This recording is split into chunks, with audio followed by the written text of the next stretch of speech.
For this one, we're going to start looking at dividing polynomials.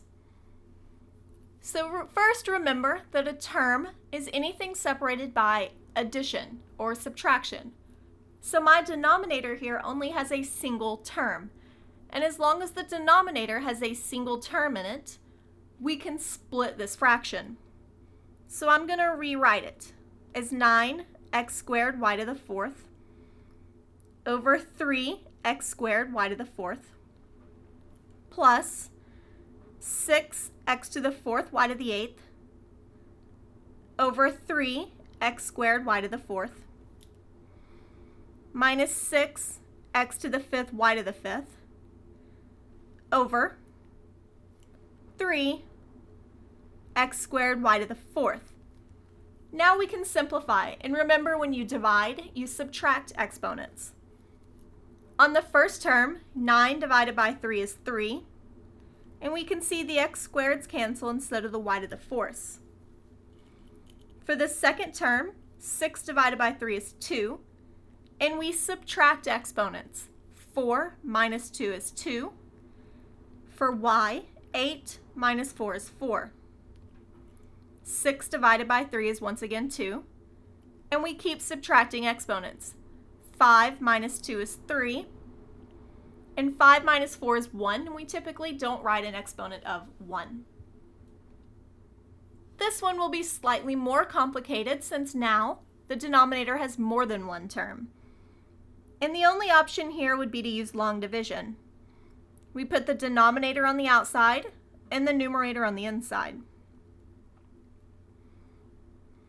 And then we're going to concentrate on our first terms only, the x squared and the x to the fourth. We have to think x squared times what is x to the fourth? And we know that x squared times x squared is x to the fourth. We then multiply down. X squared times x squared is x to the fourth, and x squared times 1 is x squared. We then need to subtract this. So the first terms cancel, and 3 minus 1 would be 2x squared.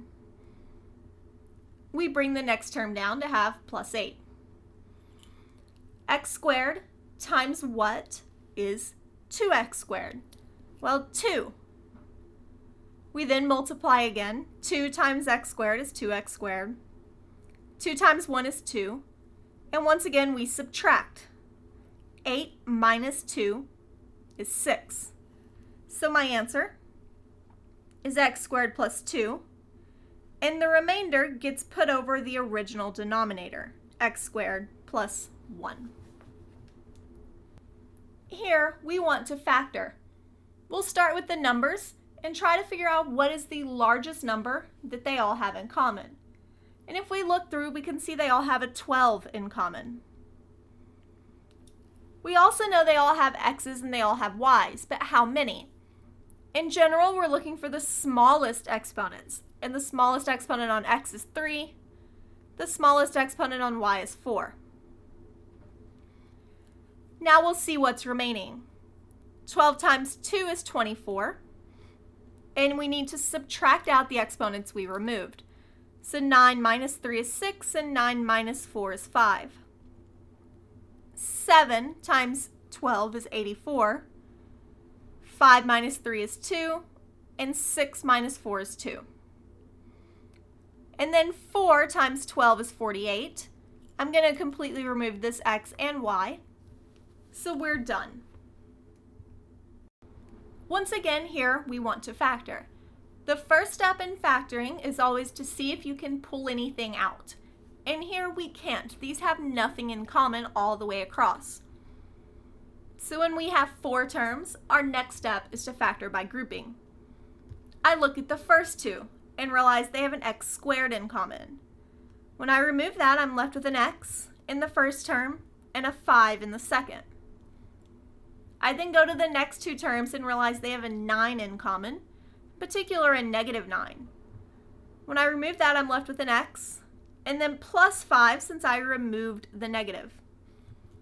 I can then see that both of these have an x plus 5, so I can pull that out. When I pull it out of my first term, I'm left with x squared. My second term gives me 9. And while we have done a lot of work, we're not done because x squared minus 9 does factor. We need numbers that multiply to be negative 9 and add to be 0. And positive 3 and negative 3 do that. So finally, we have x plus 5, x plus 3, x minus 3. Here, we want to factor this. First step is to always see if you have anything in common. And here we do have a 5 in common. That leaves me with 9x squared minus 16y squared. So I have a perfect square minus a perfect square. This then factors into 3x minus 4y and 3x plus 4y. It doesn't matter which one of these you put first or second as long as they are both there.